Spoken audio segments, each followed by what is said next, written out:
Good morning. Today is a sailing day, but I'm in front of my whiteboard. So to explain that, let's go over to windy.com very quickly and have a look at the weather. So I just wanted to show this little video of how I check for weather. I kind of use these three main websites: BBC, because I'm in the UK, and you know BBC seems to be the established weather report. It's a really good high-level report. The Met Office, which is another UK, I think it's got a gov.uk thing. These are really good actually. A lot of people I've spoke to use the Met Office for, again, you know, a little bit deeper, and we'll come back to this in a minute. And then I use windy.com. I use it on my phone as well, and this gives you a much more detailed view. And down here you can click on, you know, wind.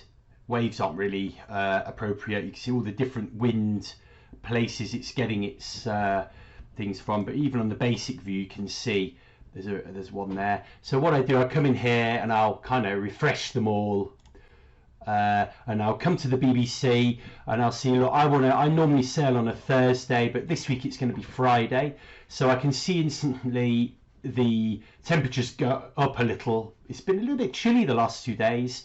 I can see that the chance of rain is quite low, and the wind on the face of it looks okay. It gets a little bit breezy 1 to 4 o'clock near the end of the day. So let's go into here, click on Friday again. 19, you know, 15, 19, 19, 18 feels quite close to the temperature, so the wind chill's not that bad.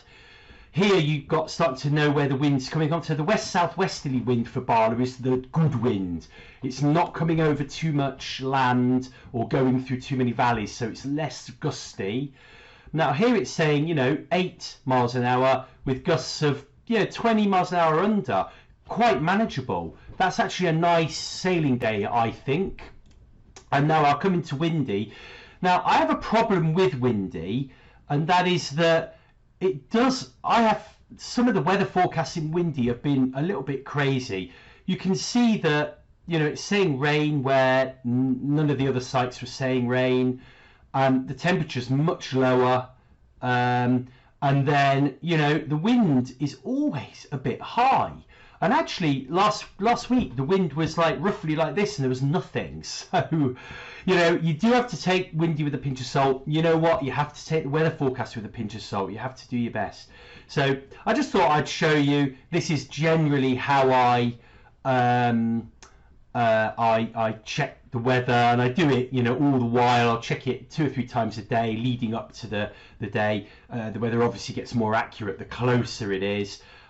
You know, it's looking pretty good, I'd say, for a Friday. Thursday is looking a little bit leery, to be frank. Today looks even more leery. So, you know, I think Friday is going to be the day to aim for this week. There we go. So as you can see, not a chance in hell of me getting out on the water today. I'm sure there are many of you out there, you know, more experienced sailors that, you know, probably think this is a perfect day for sailing, but for me, I don't think so. So what I thought I'd do instead is actually a video on the wind, and in particular kind of the thought process and the things I now think about when I'm you know, looking at the weather and whether to sail or not. I thought I'd start off with actually when the wind is not fast enough, you know, when it's not windy enough.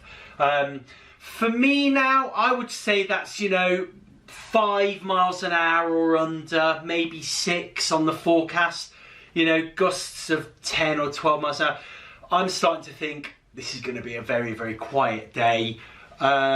So, you know, what are the benefits though? You know, because, you know, certainly in the UK, you know, we can't be very picky or choosy with our weather.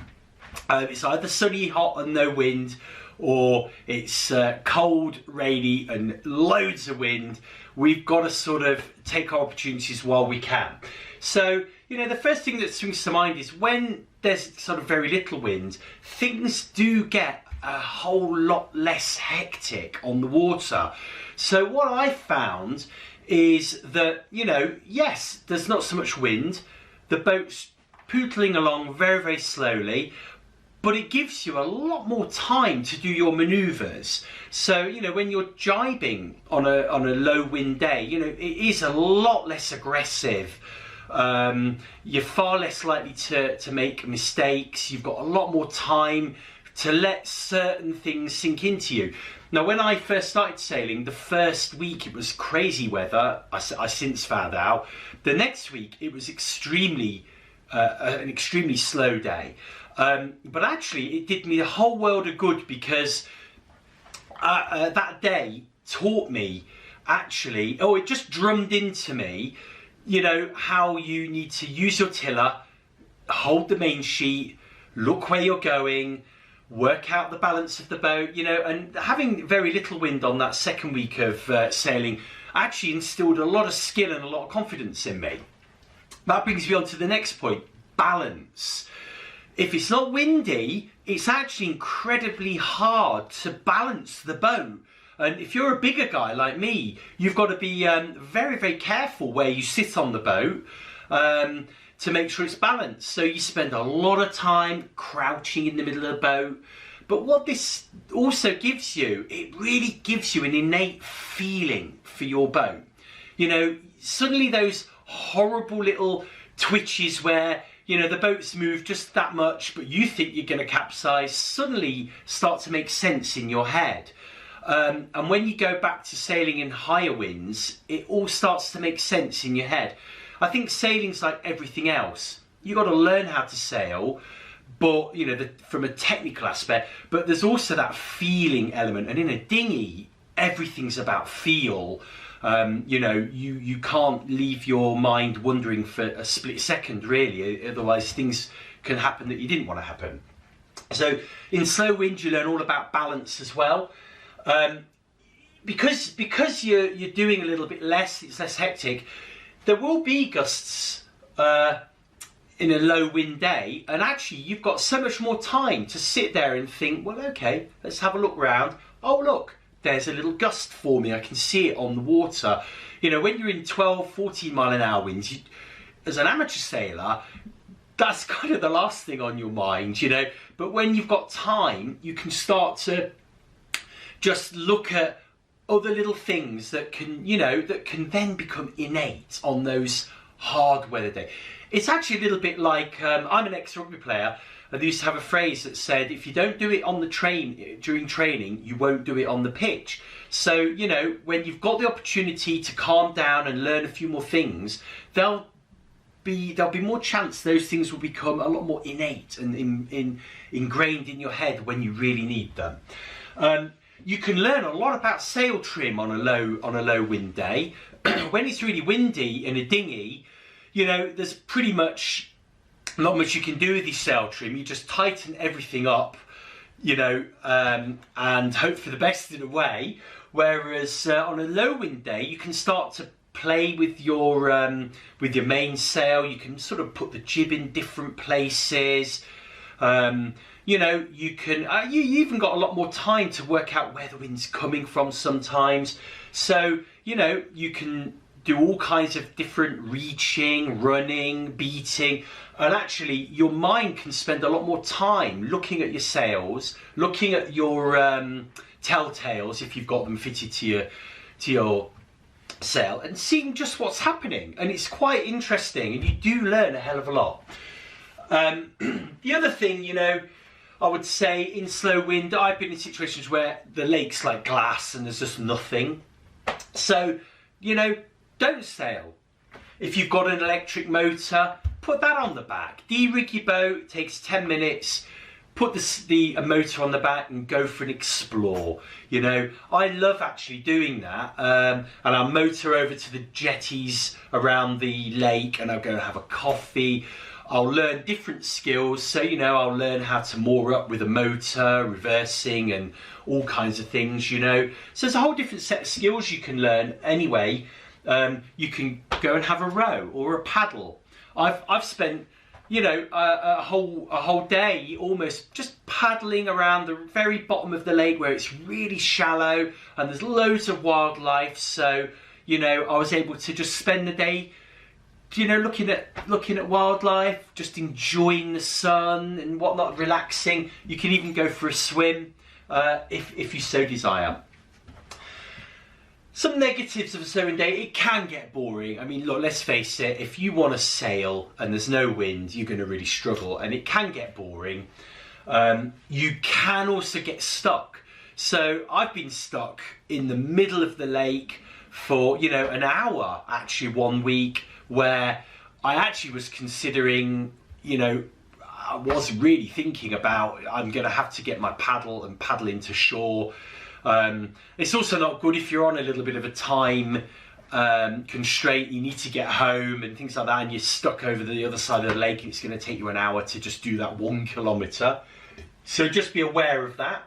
And also be aware, you can still gust. You know, there could be no wind, and then there can be a whole bunch of it very, very quickly on a lake and inland. So just be aware of that, and that's a whole nother skill you can learn. So that's slow wind. Let's move on to too windy. Now, look, again, up for debate this, and we'll come on to that in number 3 down here as well. But for me, 12 to 40 miles an hour, especially when the gusts are 25, you know, that's, for me, is a limit. You know, I would say that really is a limit, and I'm still going down to the lake. If the forecast slightly under-read that day, you've got to, you know, for me, that's where I've got to be careful. I think you've got to remember what boat you're sailing in. I'm sailing in a 30-year-old wooden mirror dinghy.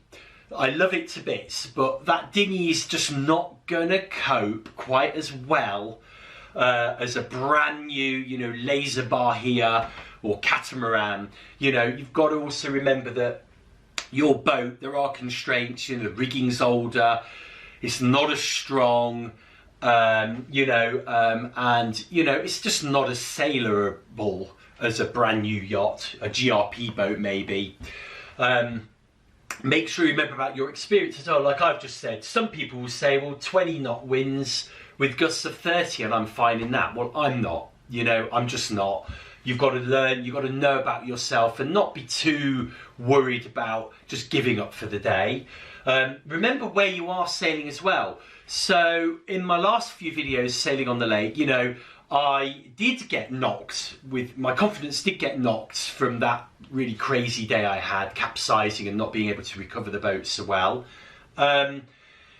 So one of the things I did was just stayed at the top of the lake where I knew there was help, I knew there was fair few people about. So if all else failed, it would be okay.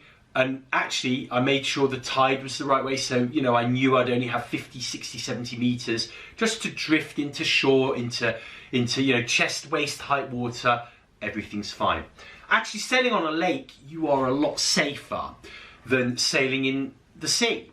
You know, the sea can have all kinds of different, well, does throw all kinds of different aspects to you. For instance, on a lake, the waves are never really going to get to the level they can get in the sea. You can get in a lot more trouble in the sea. Remember, it's about you as well, not just your experience, but your physical fitness, your attitude to sailing. You know, I don't really want to be a racer. I don't want to go as fast as I possibly can at every given moment. I do like the cruising aspect of even dinghy sailing. So, you know, if that's you, crazy windy days might not be for you. The other thing to take into account is assistance. Are there other boats on the lake should the worst happen? Are there co-sailors with you? You know, are you sailing single-handed? You know, do you have a VHF radio? Can you get help if you need it? Or even a mobile phone and the right phone numbers quickly at hand if, you know, you're on a lake. So, you know, and the last thing I mentioned is reefing. If you can reef your boat, then you can go out in stronger winds. So, you know, if reefing works for you, I know there's a guy at the club that's got a Wayfarer, and he has a furling jib and a reefing main. and he's shown me how quickly and easy he can reef the main. The boat's also bigger and more stable, and he can go out in a lot rougher weather than I would be comfortable in on my mirror dinghy, purely because his boat, he can reef all the sails and reduce the sail being presented to the wind. One thing I would mention is move on to forums. You know, I've tried to learn a lot about wind, you know, as an amateur sailor. You know, what's too windy, regarded as too windy? What's not windy enough? What do people do? And there's not an awful lot out there that I found, but one thing you've got to be very careful of with all forums of any nature is, you know, there are people exaggerating on there. People don't say, you know, yeah, I went out in 6-knot winds and, you know, oh, that's too much for me. People tend to say, yeah, it was 40-knot winds and I was riding the crest of the wave and blah, blah, blah. And, you know, that's what people do. They exaggerate often. So you've got to take that with a pinch of salt. You've also got to take with a pinch of salt the levels of the sailors. You know, are amateur sailors the ones posting on these forums? Because, you know, we're the ones that are probably a little bit hesitant to sort of speak out when there's a load of experienced sailors on there. You know, also the kind of boats these guys have got. You know, I was on one forum where people were saying 25-knot winds on the ocean with gusts and waves of up to 2 meters were fine for them, and they're blast that. But then you find out they're just these crazy, I forget the boat now, but there were these crazy racing sailors that, you know, had 10 years experience. They were also going out with a safety boat. So, you know, you've got to be very careful you don't take that, you know, otherwise I could have been going out in these winds and getting into a lot of trouble myself. So just be very wary about forums. I've found that over the weeks, you know, I've overstepped the mark at times, I've understepped the mark, but I am finding my feet, and I'm very confident in these 5-6 mile an hour and 12-14 mile an hour winds now with the gusts. All the things I do, if we move on to tips and ideas, do look at the Beaufort scale. I've got another video coming on that. It is useful. I find the descriptions in the Beaufort scale quite useful to work out, you know, it's not just about wind and gusts, there's also other elements to the wind. I've wrote down here, look around, anemometer, which is a wind, a handheld, you can get these little handheld wind readers, and you just stick them in the air. I actually use mine for drone flying, and it gives you, you know, it's fairly accurate reading. The benefit of that, they're quite cheap by the way, the benefit of these are you get an immediate reading, and you can take a few readings over the course of, you know, minutes or even half an hour to work out, you know, what's going on right now. It's not a forecast, it's what's actually happening.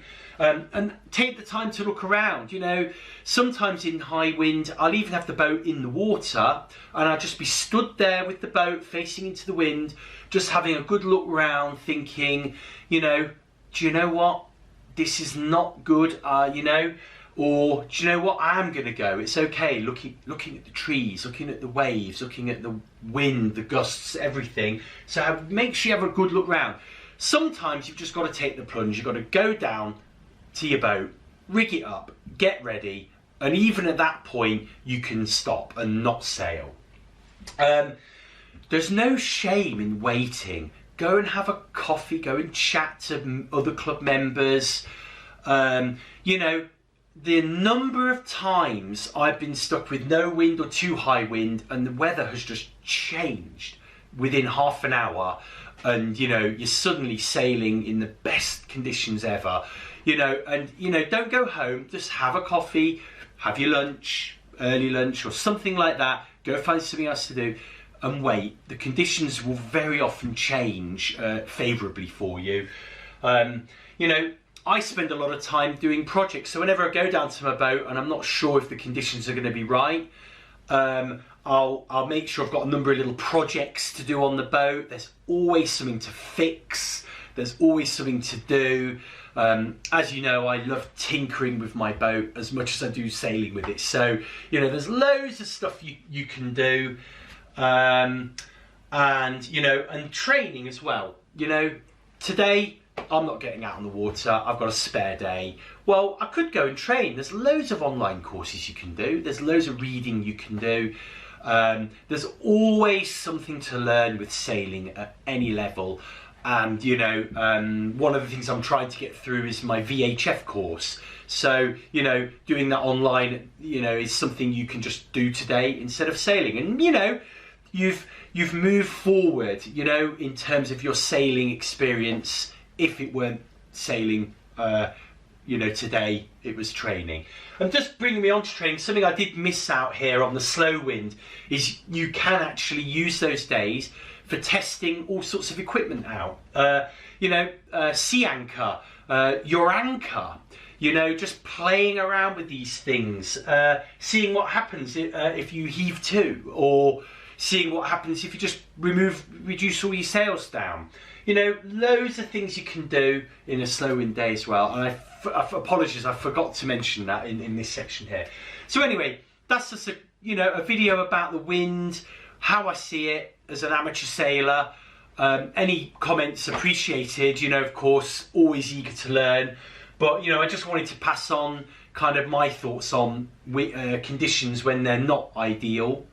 I've definitely noticed, to finish on, that as my experience has gone up, the ideal wind is definitely creeping up.